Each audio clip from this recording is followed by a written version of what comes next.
بسم الآب والابن والروح القدس، إله واحد. سلام ونعمة وبركة. اليوم إخواني أخواتي، بغيت نتكلم على الخرجة التضامنية اللي كانت في مدينة الرباط الأحد 6 أبريل. وبالفعل أنا كنت متواجد هناك.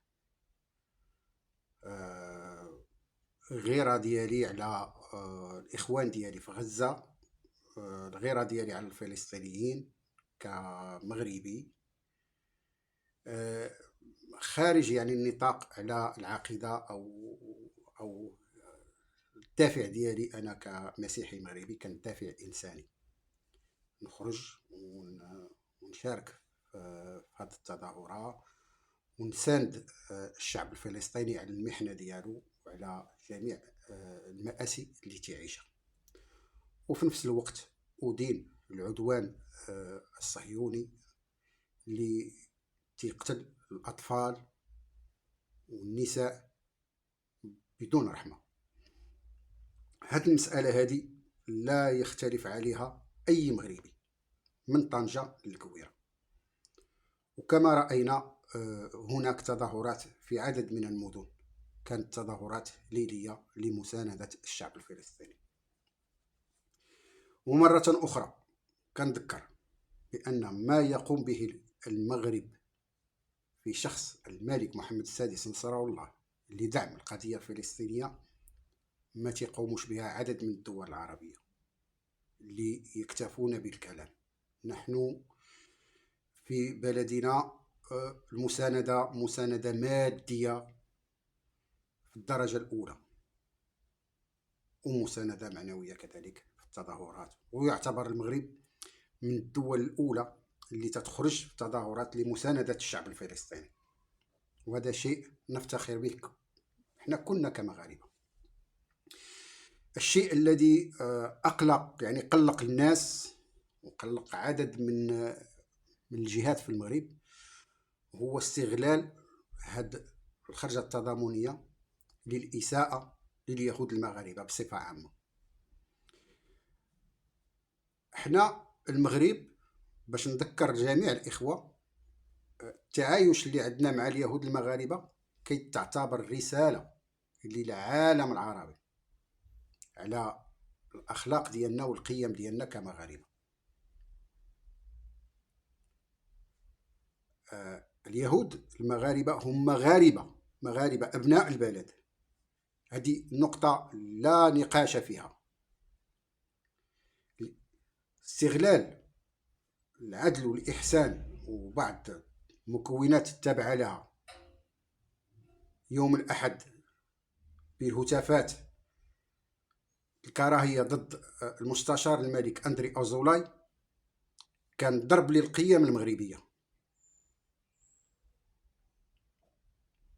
فنحن في اتحاد المسيحيين المغاربة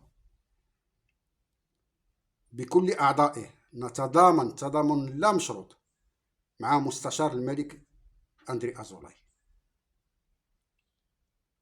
وندين بشدة التصريحات اللي خرجت في هذه التظاهرة هذه، لأن احنا كاملين نحطوا نقط فوق الحروف.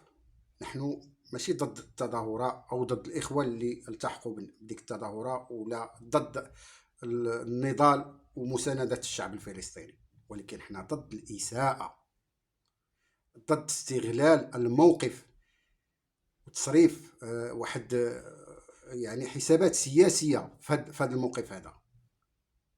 فأندري أزولاي يعتبر من رجال الدولة في المغرب اللي عطى وتيعطي ومازال يعطي الدولة ديالنا، وكنعتبروه مغربي، والإساءة ليه فهي إساءة للقيم المغربية وإساءة لنا حنا كاملين كمغاربة. فلهذا لا داعي للمنظمات أو مكونات إسلامية اللي تنعتز بها في بلادنا حنا حنا نعتز بالمكونات اللي عندها مشروع اسلامي في المغرب، كنعتبروهم مغاربه ومن حقهم يعبروا على المواقف ديالهم، ولكن ماشي من حقهم يصرفوا خطاب الكراهيه ضد اشخاص ابرياء، ناس ما عندهم حتى علاقه بما يقع في فلسطين.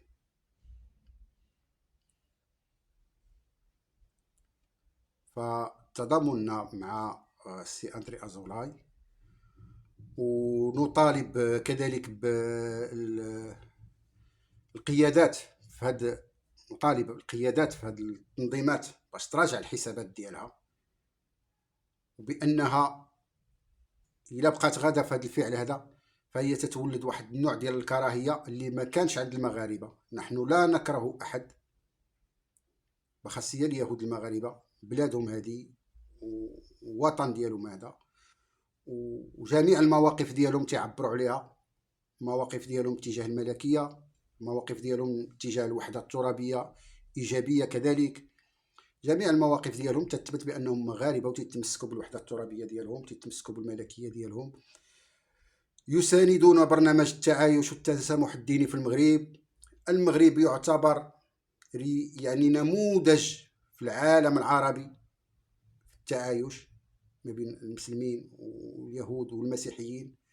احنا كمغاربه مسيحيين نفتخر كذلك بهذه القيم اللي احنا الا غنغديوها تنغديوها بالمحبه، وكنغديوها بالاخاء، ونغديوها بالتفاعلات الايجابيه، ونغديوها بالاحترام الاخر.